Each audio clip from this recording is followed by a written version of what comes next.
Praise the Lord, hallelujah. ഏറ്റവും പ്രിയമുള്ള സഹോദരി സഹോദരന്മാരെ, ഇന്ന് നാം ധ്യാനിക്കുന്ന വചനഭാഗം മത്തായി 21:22. ദൈവത്തിൻ്റെ മറ്റൊരു വാഗ്ദാനം എന്ന് പറയുന്നത്, വിശ്വാസത്തോടുകൂടി പ്രാർത്ഥിക്കുന്നതെല്ലാം നിങ്ങൾക്ക് ലഭിക്കും. പ്രിയമുള്ളവർ, എങ്കിൽ നമ്മുടെ നിയോഗങ്ങളും ആവശ്യങ്ങളെല്ലാം ദൈവസ്ഥലിൽ ഇന്ന് സമർപ്പിക്കുവാൻ നമുക്ക് സാധിക്കണം. ഈ ദിവസത്തിൻ്റെ ഓരോ നിമിഷവും അനുഗ്രഹത്തെ നിമിഷമായി മാറുവാൻ വേണ്ടി വിശ്വാസത്തോടെ നമുക്ക് പ്രാർത്ഥിക്കാം. ഒപ്പം വിശ്വാസത്തെ പ്രാർത്ഥനയുമായി ബന്ധിപ്പിക്കുന്നു. ആത്മാർത്ഥവും വിശ്വസ്തമായ പ്രാർത്ഥനകൾക്ക് വലിയ ഫലങ്ങൾ കൈവരിക്കാൻ സാധിക്കുമെന്നാണ് പറയുന്നത്. മറക്കരുത് പ്രിയമുള്ളവരെ, ആത്മാർത്ഥതയോട് വിശ്വാസത്തോടുകൂടി നാം പ്രാർത്ഥിച്ചാൽ, ഈ രണ്ട് കാര്യം മറക്കരുത്. ആത്മാർത്ഥതയും വിശ്വാസവും കൂടി പ്രാർത്ഥിച്ചാൽ വലിയ ഫലങ്ങൾ നമുക്ക് കൈവരിക്കാൻ സാധിക്കുമെന്ന് ഈ വചനം ഓർമ്മിപ്പിക്കുന്നു. ദൈവത്തിൽ വിശ്വസിക്കുന്നവരുടെ പ്രാർത്ഥനകൾക്ക് ഉത്തരം നൽകുന്ന ഒരു ദൈവമാണ് നമ്മുടെ ദൈവം. ആ ദൈവത്തിൻ്റെ ശക്തിയും ആ ദൈവത്തെ സന്നദ്ധയും നാം തിരിച്ചറിയണം. അപ്പോൾ വിശ്വാസം പ്രാർത്ഥിച്ചോളൂ.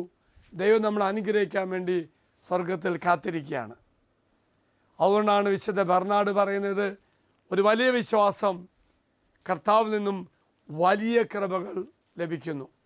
നമ്മുടെ വിശ്വാസം കർത്താവിനോട് കൂടുതൽ കാര്യങ്ങൾ ചോദിക്കുവാൻ നമുക്ക് ശക്തിയും ധൈര്യം കിട്ടുന്നതാണ് പറയുന്നത്.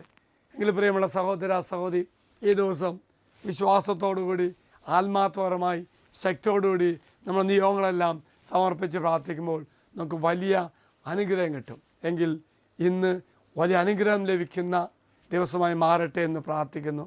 പ്രത്യേകിച്ച് അച്ഛൻ നിങ്ങളെല്ലാവരും സമർപ്പിച്ച് പ്രാർത്ഥിക്കുമ്പോൾ വാഗ്ദത്ത ശുശ്രൂഷയിലൂടെ 5 അനുഗ്രഹങ്ങൾ പ്രാപിക്കാൻ വേണ്ടി വില കൊടുത്ത് പ്രാർത്ഥിക്കുന്ന മക്കളെയും ഓർക്കുന്നു. അവർക്ക് വേണ്ടി പ്രാർത്ഥിക്കുന്നു. വലിയ ആത്മാർത്ഥതയോടുകൂടി വിശ്വസത്തോടുകൂടി നമ്മുടെ നിയോഗങ്ങൾ ദൈവസന്നിധി സമർപ്പിച്ച് അനുഗ്രഹം പ്രാപിക്കാൻ നമുക്ക് സാധിക്കട്ടെ. ദൈവം എല്ലാവരും അനുഗ്രഹിക്കട്ടെ എന്ന് പ്രാർത്ഥിക്കുന്നു. ഈശോയുടെ ആശീർവാദം തരാം. നമ്മുടെ കർത്താവായ മിശിഹായുടെ കൃപയും പിതാവായ ദൈവത്തിൻ്റെ സ്നേഹവും പരിശുദ്ധാത്മാവിൻ്റെ സഹവാസവും നാം എല്ലാവരോടും കൂടെ ഉണ്ടായിരിക്കട്ടെ, ഇപ്പോഴും എപ്പോഴും എന്നേക്കും. ആമേൻ. ഒരു നല്ല ദിവസം എല്ലാവർക്കും ആശംസിക്കുന്നു. എല്ലാവരും കർത്താവ് അനുഗ്രഹിക്കട്ടെ.